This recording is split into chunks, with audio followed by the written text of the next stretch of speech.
जय श्री राम, जय माँ सीता, जय हनुमान जी, जय बागेश्वर धाम, जय बालाजी महाराज। तो हेलो फैमिली, कैसे हो आप सब? बढ़िया एकदम। तो अब आज हम लोग प्रोनाउन की प्रैक्टिस वीडियो 2 में आपका स्वागत है। तो क्वेश्चन नंबर 56 से हम लोग शुरू कर रहे थे। तो जैसा कि पहला क्वेश्चन है कि she prides on her beauty but I never appreciate this attitude of her even in the last. तो अब देखो यहाँ पर ऑन आ गया तो her beauty but I never appreciate this attitude in her even of the last. तो यहाँ पर जो इसकी ब्यूटी थी वो ऑब्जेक्ट किस में चली गई, ऑन में प्रिपोजिशन ले गए। तो प्राइड के बाद ये ट्रांसिटिव वर्ब है, आपको ट्रांसिटिव वर्ब है क्योंकि वो घमंड अपने मतलब घमंड क्या, तो खुद पर किसी और पर। तो जब कुछ नहीं तो हर सेल्फ, ठीक है। अब question number 57, I want to know why you absented। अब यू absented तुमने क्यों किया, योर सेल्फ हो जाएगा, क्या हो जाएगा, योर सेल्फ। ऐसे आई हैव क्वालिफाइड ऑफ आ गया तो इसीलिए माई सेल्फ, ठीक है। क्वेश्चन नंबर 58 तक हो गया। अब देखते हैं 59, 60 और 61। तो देखो यार 59 क्या है कि माई सेल्फ इज, तो ये माई सेल्फ इज थोड़ी होगा क्योंकि वर्ब है तो उसको सब्जेक्टिव केस होना पड़ेगा, तो माई सेल्फ आई हो जाएगा। ऐसे माई सेल्फ एंड यू, तो दो चीज एक कर जाएंगे तो या तो वो रिफ्लेक्सिव ही हो या तो वो सब्जेक्ट फॉर्म में हो, ठीक है। क्योंकि वर्ब है तो सब्जेक्टिव केस चाहिए उसको, ठीक है। उसके बगल में क्या होगा, वर्ब के लेफ्ट में क्या होता है, सब्जेक्ट, राइट में ऑब्जेक्ट, अगर वर्ब काम कर रही हो तो। अब everyone should love their country, तो एवरीवन मतलब सिंगुलर और यहाँ पर एवरीवन ही सिंगुलर सब्जेक्ट है तो देयर नहीं हिज होगा, क्या होगा, हिज। तो ये हो गया क्वेश्चन नंबर 61 तक। अब हम लोग देखते हैं क्वेश्चन नंबर 62 से, ठीक है। तो भाई अब देखते हैं हम लोग क्वेश्चन नंबर 62। अब ये क्वेश्चंस इंडिफिनिट प्रोनाउन पर बेस्ड हैं कि everyone want to succeed, everyone singular है तो वांट्स हो जाएगा। एनीवन कैन विन, कोई भी जीत सकता है, सिंगुलर है तो सही है। If they try for it, अगर वो सिंगुलर है तो उसको भी सिंगुलर होना पड़ेगा, तो दे की जगह पर ही होगा क्योंकि एनीवन सिंगुलर था और ट्राई की जगह पर ट्राइज होगा, ठीक है। आगे बढ़े। इफ़ एनीवन हेल्प, तो एनीवन एनीबडी सिंगुलर है तो हेल्प नहीं हेल्प्स हो जाएगा।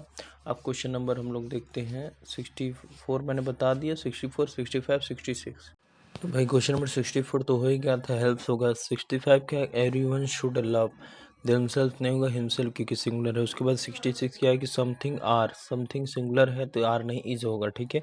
एवरीथिंग हैज हिज, तो एवरीथिंग मतलब एक तरह से वो वस्तु है तो हिज नहीं इट्स होगा, क्या होगा, इट्स, ठीक है।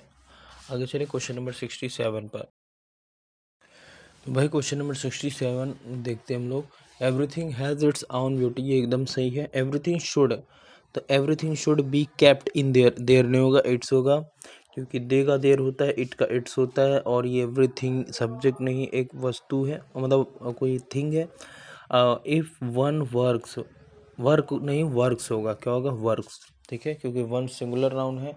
और उसके बाद ही लिखा है, वर्क्स हार्ड ही इज, तो ही इज वन है तो वंस हो, वन ही होगा। मतलब देखो अगर वन वर्क कर रहा है तो ही नहीं होगा, वन कुछ भी हो सकता है ना, वो ऑब्जेक्ट भी हो सकता है तो इसीलिए वंस ही होगा, ठीक है।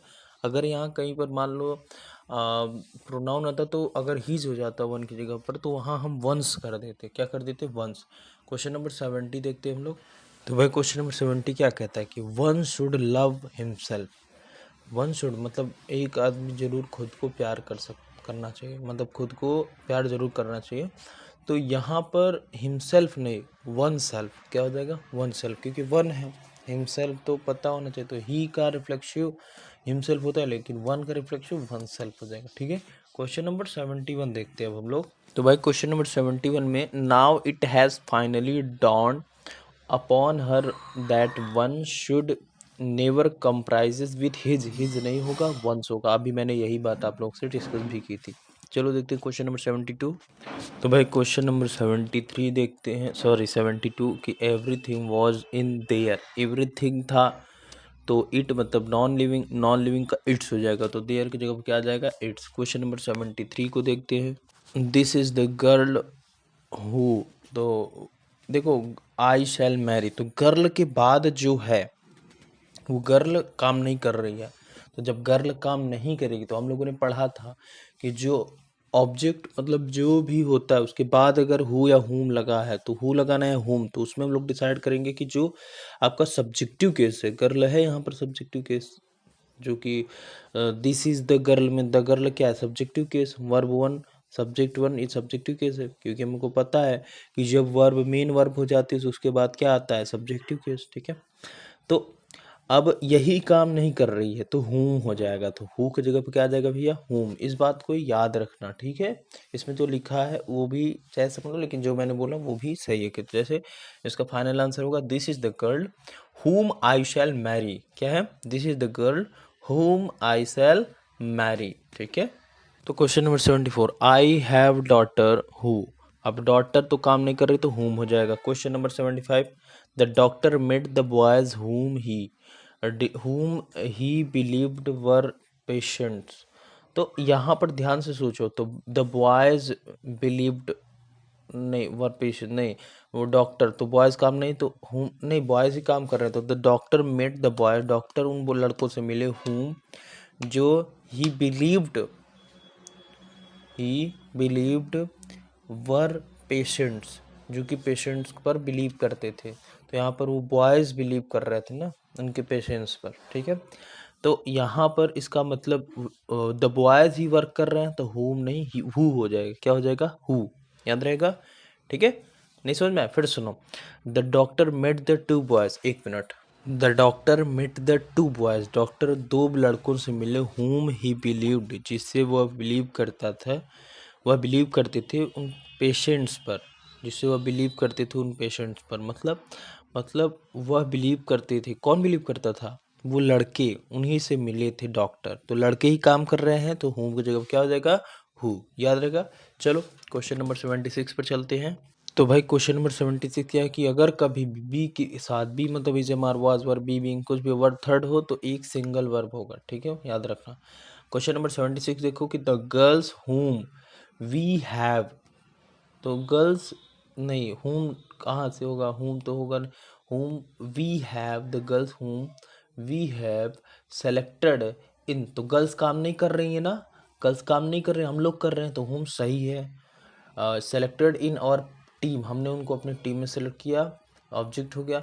Are playing hockey in the field, जो कि खेलेंगी हॉकी फील्ड में। ठीक है, तो यहाँ पर नो एरर, कोई भी एरर नहीं है। क्वेश्चन नंबर 77 पर को करते हैं, तो जो कि आपको सामने दिख भी रहा है कि Karan helped the man who he bought and diabetes, मतलब हु ही बॉट, तो ध्यान समझो, तो यहाँ पर द मैन ही काम कर रहा है तो हु सही है, तो इसका भी नो एरर आंसर हो जाएगा। क्वेश्चन नंबर 78 पर आते हैं, तो जैसे कि सामने दिख भी रहा है कि I met the girl whom you said, तो whom थोड़ी होगा the girl, I met the girl whom you said, जिसे तुमने कहा था, तो I had won a silver medal yesterday. I met the girl, जिसे तुमने कहा था, तो तुमने कहा था, तो यहाँ पर एक तरह से वो काम नहीं कर रहा है ना, तो whom नहीं होगा, यहाँ हु होगा। क्यों? क्योंकि हमने पढ़ा कि हु होगा अगर तो ही गर्ल, मतलब अगर जो हमारा सब्जेक्टिव केस होगा, देखो मेट हमारा क्या है, तो मेट हमारा वर्ब है और गर्ल काम कर रही तो इसीलिए हु हो जाएगा। क्या हो जाएगा हु। तो आज यहीं तक रखते हैं। इंग्लिश की ग्रामर की practice series audio library 2 complete हो गई, तो मिलते हैं नेक्स्ट ऑडियो लाइब्रेरी में। तब तक के लिए जय श्री राम, जय सिया राम, बाय। ठीक है, तो भाई क्वेश्चन नंबर 79 से अब हम लोग देखते हैं। तो क्वेश्चन नंबर 79 क्या है कि this is a factory whose inaugurations has been delayed. देखो हुज उसके लिए लगाते हैं जब मतलब आगे जो है वो काम कर रहा हो, इनॉग्रेशन थोड़ी काम कर रहा है, फैक्ट्री काम कर रही, तो यहाँ पर रिलेटिव प्रोनाउन की तरह काम होगा, तो यहाँ पर क्या हो जाएगा ऑफ विच। हु जो होता है उसका पोजेसिव एडजेक्टिव है हुज, तो अगर यहाँ पर हम सोचे कि फैक्ट्री काम थोड़ी कर रही है, काम तो कोई और की कर रहा है, तो यहाँ पर दोनों नहीं सेट हो रहे हैं तो ऑफ विच लगेगा। क्यों? क्योंकि हु और हुम जो है या हुज जो है वह लिविंग बीइंग को रिलेट करता है, बट यह whose non living bird animal relate.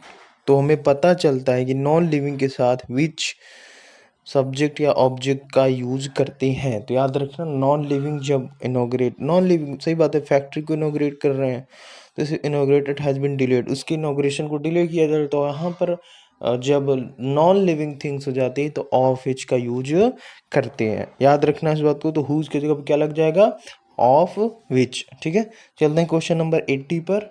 तो भाई क्वेश्चन नंबर 80 क्या कहता है, ध्यान से सुनना।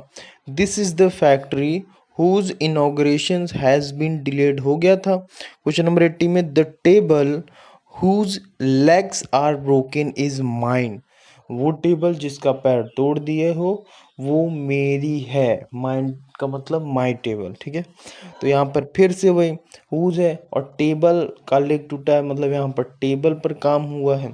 तो अभी जस्ट हमने बताया कि जब ऑब्जेक्ट या सब्जेक्ट नॉन लिविंग थिंग हो जाए, ठीक है,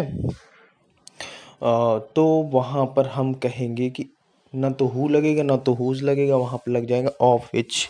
क्या लग जाएगा, ऑफ विच। ठीक है, आगे बढ़े तो अगला क्वेश्चन, क्वेश्चन नंबर 81 आपके सामने शो कर रहा है। This is the best hotel which I have ever seen. फिर से तो होटल का रिलेट कर रहा है तो रिलेटिव प्रोनाउन है, तो विच यहाँ पर सही हो जाएगा। ठीक है, आगे बढ़े क्वेश्चन नंबर 82 पर चलते हैं हम। तो भाई क्वेश्चन नंबर 82 पर चलते हैं। तो देखो उसके पहले कुछ कॉन्सेप्ट हम सीख लेते हैं कि अगर किसी भी सेंटेंस में किसी सब्जेक्ट पर एम्फेसाइज किया जाए और उसके बाद कोई प्रोनाउन उसके लिए यूज़ हो, तो अगर उस पर फोर्स दिया जा रहा है, एम्फेसाइज किया जा रहा है, तो वहाँ पर प्रोनाउन चाहे जो हो वहाँ पर दैट का यूज़ करते हैं। तो याद रखना उस प्रोनाउन की जगह पर हम क्या यूज़ करेंगे, दैट का। मतलब एक तरह से फोर्सली the same, the few, the little, ऐसा अगर कुछ लिखा हो तो जो हमारा रिलेटिव प्रोनाउन है या जो हमारा प्रोनाउन लगाया गया है उस लिविंग हो नॉन लिविंग हो उससे मतलब नहीं, उस पर्सन के लिए, तो वहाँ पर उस रिलेटिव प्रोनाउन या प्रोनाउन की जगह पर हम दैट का यूज़ करेंगे। ठीक है, देखते हैं क्वेश्चन नंबर 82 इसी का एग्जाम्पल है। तो अब जैसा कि सामने दिख रहा है, this is the same girl who betrayed me. तो देखो द सेम मतलब एम्फेसाइज किया जा रहा है, तो यहाँ पर हु की जगह क्या हो जाएगा, दैट। तो this is the same girl that betrayed me, ये सही है। क्वेश्चन नंबर 83 को देखते हैं हम लोग अब। तो भाई क्वेश्चन नंबर 83 क्या है कि I read the few books which I bought yesterday. मैंने कुछ बुक्स पढ़ा है जिसको मैं कल से पढ़ा हूँ। ठीक है, तो द फ्यू बुक, बुक पर फोकस दिया जा रहा है, तो यहाँ पर जो रिलेटिव प्रोनाउन मतलब जो ऐड कर रहा है प्रोनाउन वो दैट हो जाएगा। तो फाइनल आंसर हो जाएगा I read the few book that I bought yesterday. अब क्वेश्चन नंबर 84 पर चलते हैं। तो क्वेश्चन नंबर 84 क्या है, you can take the food what you want. तो यहाँ पर ध्यान से देखो, तो फूड है, तो फूड एक नॉन लिविंग थिंग है और नॉन लिविंग थिंग का जो रिलेटिव प्रोनाउन होगा वहाँ पर विच लग जाएगा। हम लोगों ने भी पढ़ा था व्हाट, हुम, हु, ये सब नहीं लग, क्या लगेगा, विच। तो फाइनल आंसर इसका हो जाएगा व्हाट की जगह पर विच, मतलब you can take the food which you want. याद रखना इस बात को। लेकिन अगर ये 85 क्वेश्चन को देख लें कि what he says is not true, तो यहाँ पर रिलेटिव प्रोनाउन ही मतलब लिविंग थिंग्स के लिए कहा जा रहा है, तो इसीलिए व्हाट सही है। और जैसे व्हाट ही डज, तो ये रिलेटिव प्रोनाउन भी सही है। What he does is none of my business, तो यहाँ फिर भी लिविंग थिंग्स के लिए तो 86 वाला क्वेश्चन भी सही है। चलते हैं क्वेश्चन नंबर 87 पर अब हम लोग। ठीक है, देखते हैं क्वेश्चन नंबर 87। तो क्वेश्चन नंबर 87 है कि all three of them agree with one another. तो ये सही है, ये इसमें कोई फॉल्ट नहीं है, बट यही होता है all three of them love each other, तो गलत हो जाता है, क्योंकि ईच अदर दो के लिए होता है और वन अनदर दो से ज़्यादा के लिए होता है। अब चलते हैं हम लोग प्रोनाउन की एक बुक है कॉमन ऐसे कुछ, तो उसके क्वेश्चन पर चलते हैं। ठीक है, तो भाई इस ईरर वाले बुक के क्वेश्चन नंबर 1 में आपका स्वागत है। तो देखते हैं इनको भी हम। The board of directors want all possible facilities and allowances for itself. तो ध्यान से देखो, तो इटसेल्फ नहीं देमसेल्फ होगा, क्यों, क्योंकि बोर्ड जो है वो प्लूरल को दर्शाता है। You and I have done my best in examination. याद होगा जब कोई गलत काम होता है तो 1 पहले आता है, फिर 2 1 3, और अगर कोई उल्टा बोल गया, जब कोई अच्छा काम होता है तो 1 2 3, जब कोई गलत होता है 3 2 1। यहाँ पर अच्छा काम है तो ये हमें याद है कि पहले याद आएगा यू एंड आई, तो ये सही है, गलत नहीं है, और ये प्लूरल का काम कर रहा है तो सही। क्वेश्चन नंबर 3 पर चलते हैं। देखते हैं क्वेश्चन नंबर 3 को। तो भाई क्वेश्चन नंबर 3 ये कह रहा है कि her efforts will bring him more success than your. तो उसका एफर्ट उसको ज़्यादा सक्सेस दिलाएगा। तो 1 2 3 अगर नाउन है तो प्लूरल क्या हो जाएगा, नाउन। तो ये सही है, इसमें कोई फॉल्ट नहीं है, इसमें कोई गलती नहीं है। चलते क्वेश्चन नंबर 4 पर। Each teacher and every student of this college, मतलब हर एक टीचर और सभी स्टूडेंट इस कॉलेज के जो हैं, इज, अब देखो, डिटरमाइंड टू हिज बेस्ट। अब देखो यहाँ पर क्यों सिंगुलर लिया, ईच टीचर मतलब सिंगुलर, और एवरी स्टूडेंट, अगर मैं कह देता यहीं कि ईच स्टूडेंट तब प्लूरल हो जाता, क्योंकि एक सिंगुलर मिलके प्लूरल। लेकिन हमने ईच टीचर, एक टीचर को लिया और हर एक एक स्टूडेंट को लिया, तो यहाँ पर सिंगुलर हो जाएगा, सबको डिटरमाइन किया जाएगा। ठीक है, तो यहाँ पर इज सही है, बस देयर की जगह क्या लगा देना है, हिज। क्या लगा देना है, हिज। क्वेश्चन नंबर 5 पर चलते हैं। ठीक है, तो भाई क्वेश्चन नंबर 5 है कि the vice president of India and the vice chancellor of this university have given his कहाँ होगा, देयर होगा। क्यों, क्योंकि प्लूरल है, मिलके दोनों प्लूरल हो गए। तो जैसे द या ए या एन प्लस नाउन है, उसके बाद भी सेम होगा तब नाउन आएगा। तो जैसे the vice president of India and the vice chancellor of, तो ये इसीलिए दोनों में द लगा है, तो दोनों सेम ही होंगे, एक सिंगुलर एक प्लूरल नहीं होगा, और दोनों मिल के प्लूरल हो जाएंगे वो बात अलग है। अब चलते हैं हम लोग क्वेश्चन नंबर 6 पर। किस पर, क्वेश्चन नंबर 6 पर। देखते हैं क्वेश्चन नंबर 6 को। तो भाई क्वेश्चन नंबर 6 को ध्यान से देखना कि she hates everybody and everything who reminds her for her mistake. Who reminds her for her mistake, मतलब वह पसंद नहीं करती एवरीबडी एंड एवरीथिंग, सभी लोगों को और सभी चीज़ों को। हु, तो यहाँ पर अगर तुम्हें याद हो तो हमने पढ़ा था कि जब कभी उसके बगल जो रिलेटिव प्रोनाउन जो ऐड कर रहा है उसके पहले अगर लिविंग थिंग्स है तो हु या हुम वो देखा जाएगा कि अगर सब्जेक्ट काम कर रहा है तो हु, और अगर सब्जेक्ट काम नहीं कर रहा उसके बाद कोई और काम कर रहा है तो हुम। और नहीं तो अगर उसके बगल में कोई नॉन लिविंग थिंग है तो विच, लेकिन अगर एम्फेसाइज किया जा रहा है तो दैट। तो she hates everybody and everything, तो यहाँ पर एम्फेसाइज किया जा रहा है तो क्या लग जाएगा, दैट। क्या लग जाएगा, दैट। आगे बढ़े तो क्वेश्चन नंबर 7 आपके सामने शो भी कर रहा है कि नन ऑफ दीज टू। अब यार नाम से टू आ गया तो टू के साथ ना नहीं होगा, टू के साथ नाइदर होगा, तो इसीलिए याद रखना। तो यहाँ पर नन की जगह क्या हम कर देंगे, नाइदर। क्वेश्चन नंबर 8 देखते हैं अब हम लोग। तो भाई क्वेश्चन नंबर 8 है कि each of the 4 great tragedies of shopkeeper is worth reading. मतलब ईच ऑफ 4, तो यहाँ पर ईच ऑफ है और 4 है, तो मतलब प्रत्येक एक एक की बात चल रही, तो सिंगुलर है, तो यहाँ पर कोई एरर नहीं है, no error. Question number 9, he prostrated himself before his master who had. अब मास्टर है तो मास्टर काम अगर करेगा तो हु, और नहीं करेगा तो यहाँ पर हुम। तो मास्टर हैड रिटर्न, मास्टर ने किया तो हु, सब्जेक्ट सही है, यहाँ पर कोई भी एरर नहीं है। लेकिन ही प्रोस्ट्रेटेड, ये वर्ब ट्रांजिटिव वर्ब है, और इसके बगल में कौन कोई, अब आपको कैसे पता चला भैया आपको ट्रांजिटिव, तो सुनो, ही प्रोस्ट्रेटेड क्या की, प्रोस्ट्रेटेड किया उसने, तो हिमसेल्फ, खुद को।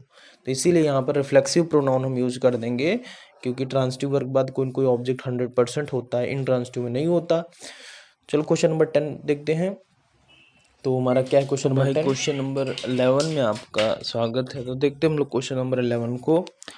तो जैसे लिखा है, he was much more surprise than me to see the dancing girl coming towards us. तो he was much more surprised, तो देन मी थोड़ी होगा, कंपैरिजन जब होता है एक दूसरे का, तो जो कंपैरिजन जिसके साथ होता है वो दोनों या तो सब्जेक्ट हो या तो ऑब्जेक्ट हो। तो यहाँ मी की जगह क्या हो जाएगा, आई। ठीक है, क्वेश्चन नंबर 12 पर जल्दी चलते हैं कि the 5 brothers are at dangerous drawn so they fell it below their dignity to talk each other. 5 है, ईच अदर नहीं होगा, वन अनदर होगा। ये बात हम लोग अभी पीछे डिस्कस किए थे। क्वेश्चन नंबर 13 पर मूव ऑन करते हैं।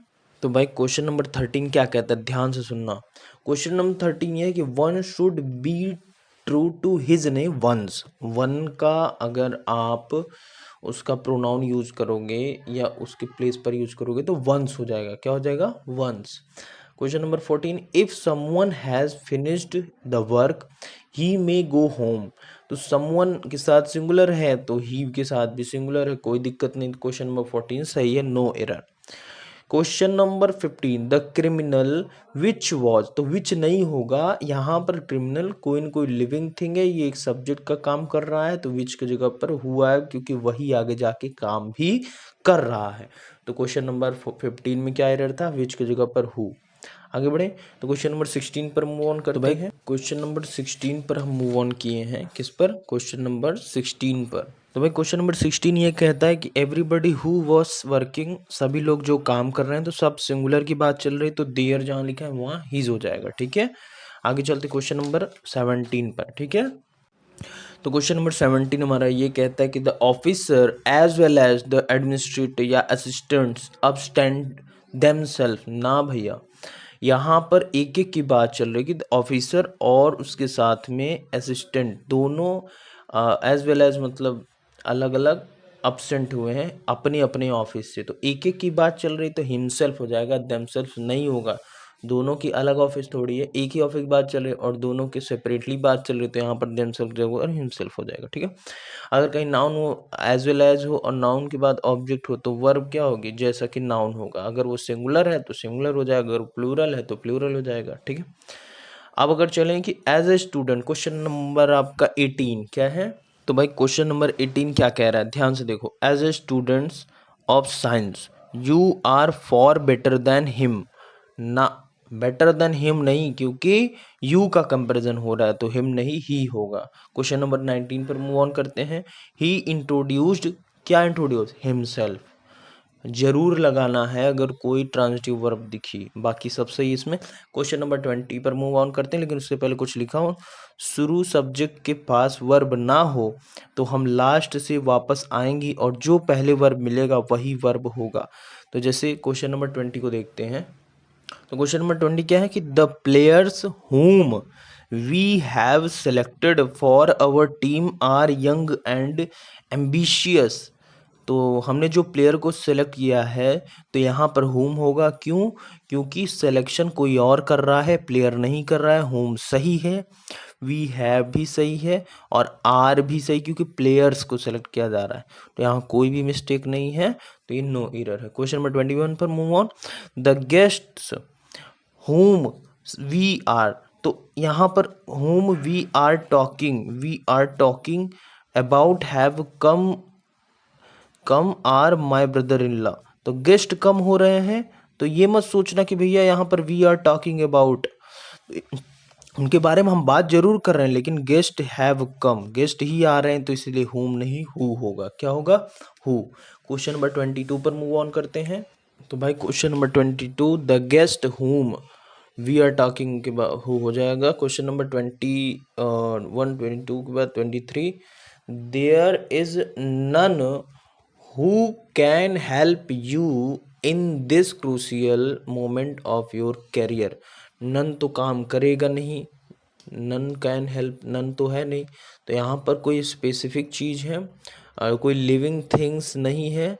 तो जब लिविंग थिंग्स नहीं होती और प्रेशर दिया जा रहा है तो दैट का मतलब किसी चीज़ का जब हमें लिविंग थिंग ना पता चले तो वहाँ पर हम दैट को लगा देते हैं। तो नन के लिए क्या लगा देंगे, दैट। अब क्वेश्चन नंबर 23 को देखते हैं हम लोग, इसी जस्ट आगे वाला। भाई क्वेश्चन नंबर 23 को देखो। This is the same dog, pressure दिया जा रहा है, विच के ऊपर दैट हो जाएगा। बस याद रखना, अगर प्रेशर दिया गया विच द सेम ऐसा कुछ, तो हम वहां पर क्या कर देंगे, कोई भी रिलेटिव प्रोनाउन होगा उसकी जगह पर दैट का यूज कर देंगे। क्वेश्चन नंबर 24 को देख लो। वेन एवर कि comes late will not allowed to mark his presence in the register। जब कोई whomever जब होगा तो whom नहीं होगा, क्योंकि यहाँ पर वो आदमी आ रहे हैं ना, तो कोई सब्जेक्ट का काम हो रहा है तो whoever हो जाएगा। क्या हो जाएगा? whoever। तो whomever whom के लिए और whoever who के लिए, तो कोई अब सब्जेक्ट का काम चल रहा है तो वही चल रहा है तो who हो जाएगा। क्वेश्चन नंबर 25 पर मूव ऑन करते हैं।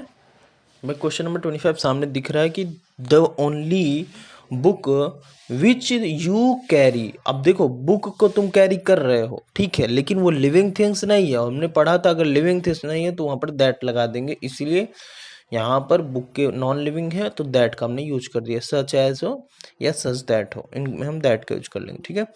तो आगे क्वेश्चन नंबर 26 को देखो। She is such a brilliant student that I expected.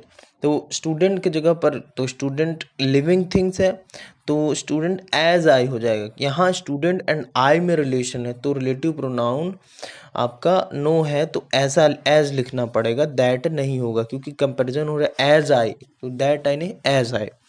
तो यहाँ तक आज हम लोग कर लिए। अब हम लोग इसके बाद मिलते हैं नेक्स्ट आइडियो लाइब्रेरी में क्वेश्चन नंबर 27 से लेकर के 50 तक, और ये कंप्लीट करके अब हम लोग नेक्स्ट चैप्टर एडजेक्टिव पर शिफ्ट हो जाएंगे। तो मिलते हैं नेक्स्ट आइडियो लाइब्रेरी में, तब तक के लिए जय श्री राम, जय सिया राम। और खूब दिल लगा के रिविजन करो, खूब पढ़ो, क्योंकि जितना ज़्यादा से ज़्यादा आप रिविजन करोगे आपकी कैपेसिटी क्वेश्चन की प्रैक्टिस करने की उतनी ही बढ़ जाएगी। ये सारा मिला जुला के यही सब लॉजिक्स यूज होंगे क्वेश्चन में भी जो आपके आएंगे।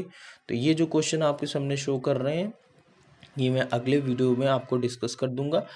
तो आज हम लोग यहीं तक रखते हैं, तो मिलते हैं अपने न्यू एनर्जी और न्यू ताकत के साथ नेक्स्ट वीडियो में। तब तक के लिए जय श्री राम, जय सिया राम, बाय, ठीक है।